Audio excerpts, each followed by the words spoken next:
원리로 이해하는 양쌤의 중학교 과학인강 10일 기압에 따라 날씨가 달라를 공부하도록 하겠습니다. 예전에 배웠는데요. 기압은 때와 장소에 따라서 계속 변하잖아요. 그때 같은 시각에서 여러 기상 관측소에서 측정한 기압을 지도 위에 표시를 하는 거예요. 여기 나와 있는 숫자가 기압값인데요. 단위는 헥토파스칼이에요. 그러니까 여기 지점은 1024 헥토파스칼, 여기 지점은 1020 헥토파스칼 이런 식으로 기압이 지도 위에 표시가 되어 있는 거고요.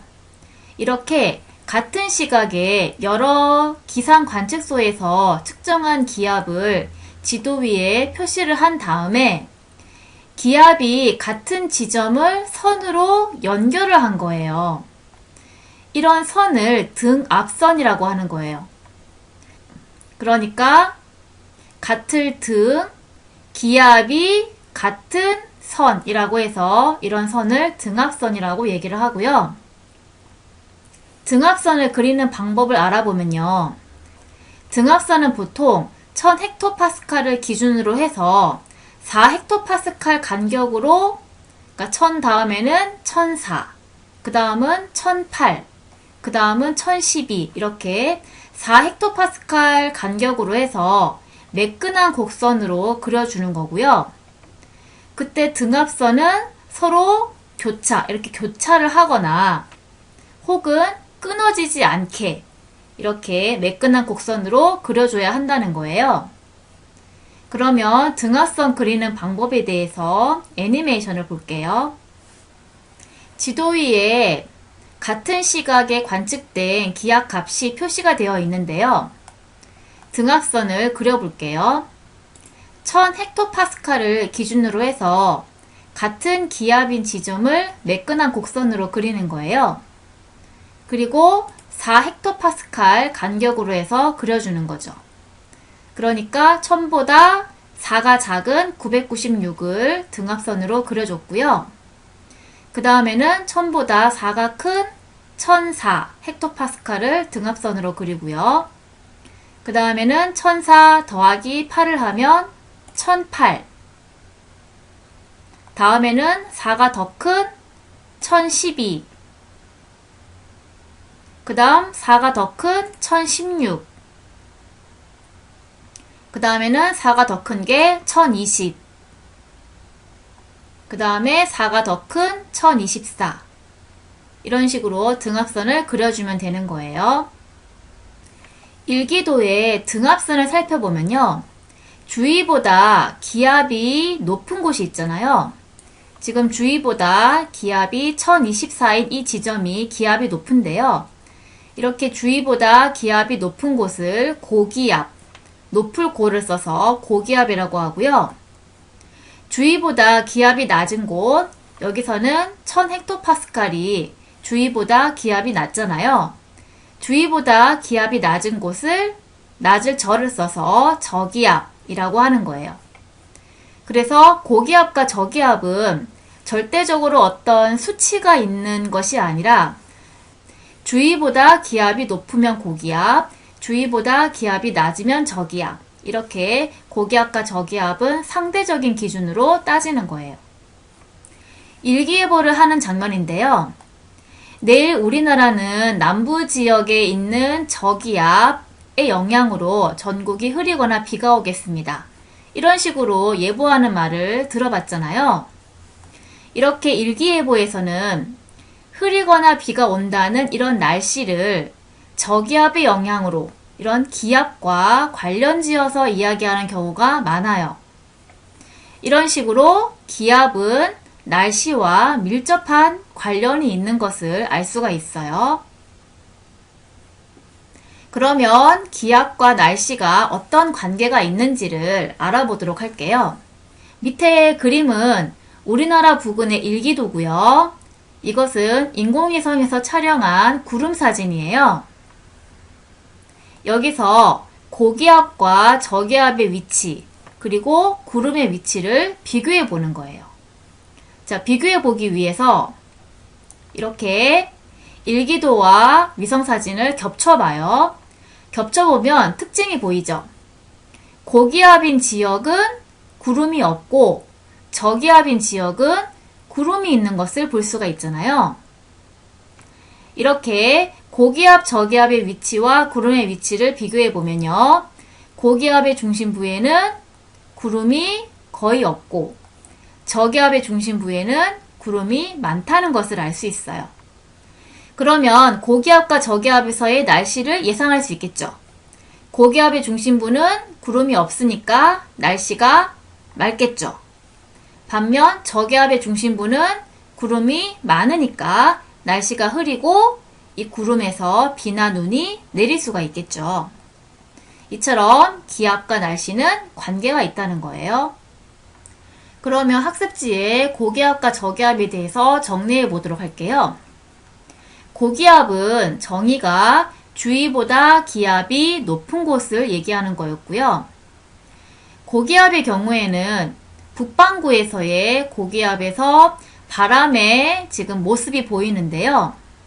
고기압에서는 바람이 주변으로 불어 나가게 되어요. 왜냐하면 바람은 고기압에서 저기압으로 부는 거니까 고기압에서는 바람이 주변의 저기압으로 불어 나가게 되겠죠. 그래서 바람은 불어 나가게 되고요. 이렇게 고기압에서 바람이 불어 나가게 되면 여기 부분에 공기가 없으니까 위에 있는 공기가 아래로 내려오는 하강 기류가 생기게 되는 거예요. 이처럼 공기가 하강하게 되면 내려올수록 기압이 높아지니까 공기가 압축되겠죠. 이때 외부와의 열의 이동이 없이 단열 압축되고요. 공기가 단열 압축될 때에는 단열 팽창하고 반대로 이 공기의 기온이 높아지게 되어요. 기온이 높아지게 되면 공기 중에 있던 물방울이 수증기로 증발하게 되니까 구름이 사라지겠죠. 그래서 고기압인 지역은 날씨가 맑은 거예요. 반대로 저기압은 정의가 주위보다 기압이 낮은 곳을 얘기하고요. 북반구 저기압에서의 공기의 이동 방향인데요. 저기압은 바람이 주변에서 불어 들어오겠죠. 공기가 고기압에서 저기압으로 이동하니까 저기압은 주변의 고기압으로부터 바람이 불어 들어오게 되는 거예요. 그래서 저기압은 바람의 방향이 불어 들어오는 방향이고요. 이렇게 공기가 들어오면 이 공기는 모여서 위로 올라가겠죠. 그래서 아래에서 위로 공기가 올라가는 상승 기류가 생기게 되는 거예요. 이렇게 공기가 상승하게 되면 앞에서 배웠잖아요. 공기가 상승할 때 공기는 단열 팽창하게 되고 단열 팽창할 때 기온이 낮아지게 되는 거죠. 기온이 낮아지게 되면 공기 중에 수증기가 물방울로 응결되고 그래서 물방울 등이 모여있는 구름이 만들어지게 되는 거예요. 이렇게 저기압인 지역은 구름이 만들어지기 때문에 날씨가 흐리고 이 구름에서 비나 눈이 내리기도 하는 거예요. 그럼 마지막으로 고기압은 바람의 방향이 시계 방향으로 불어 나가고요. 저기압은 바람의 방향이 시계 반대 방향으로 불어 들어온다라고 되어 있는데 이 바람의 방향에 대해서 알아보도록 할게요. 우리가 앞에서 다 배웠는데요. 지구가 서에서 동으로 자전을 하잖아요. 그래서 북반구의 경우에는 물체의 실제 이동 방향이 운동 방향에 대해서 오른쪽으로 휘어진다라는 얘기를 했었죠.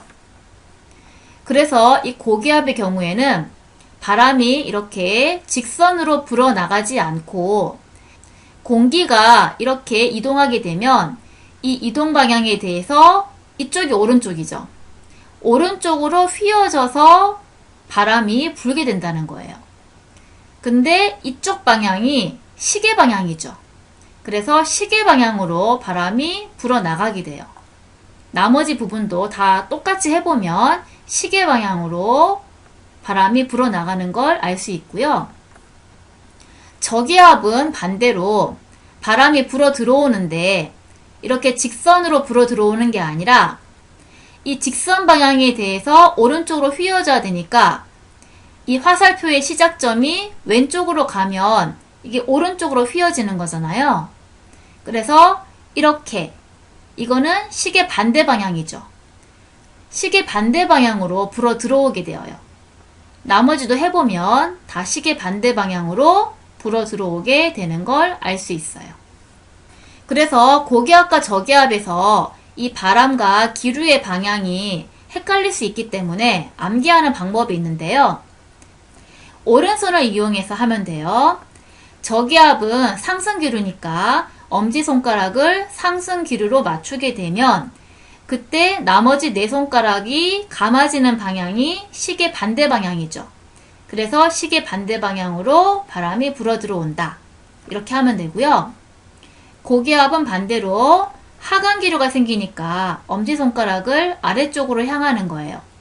그때 나머지 네 손가락이 감겨지는 방향이 시계 방향이잖아요. 그래서 고기압은 시계 방향으로 불어나간다. 이런 식으로 오른손을 이용해서 외워주면 헷갈리지 않겠죠. 여기까지 고기압과 저기압에 대한 애니메이션을 볼게요. 여기 지역은 주위보다 기압이 높은 고기압이고요. 여기 지역은 주위보다 기압이 낮은 저기압이에요. 지표에서 고기압에서 저기압으로 공기가 이렇게 이동하게 되는 거죠. 그래서 바람이 불게 되는 거고요. 그래서 고기압은 시계 방향으로 바람이 불어나가게 되고 저기압은 반시계 방향으로 바람이 불어 들어오게 되는 거예요. 저기압에서 불어 들어온 공기는 위로 상승하게 되죠. 그런 다음에 이 공기는 주위로 불어 나가게 되는 거고요. 그리고 고기압 위로 바람이 불어 들어오게 되는 거죠. 이 공기가 아래쪽으로 하강 기류를 형성하게 되는 거예요. 여기까지 수업을 마치도록 하겠습니다.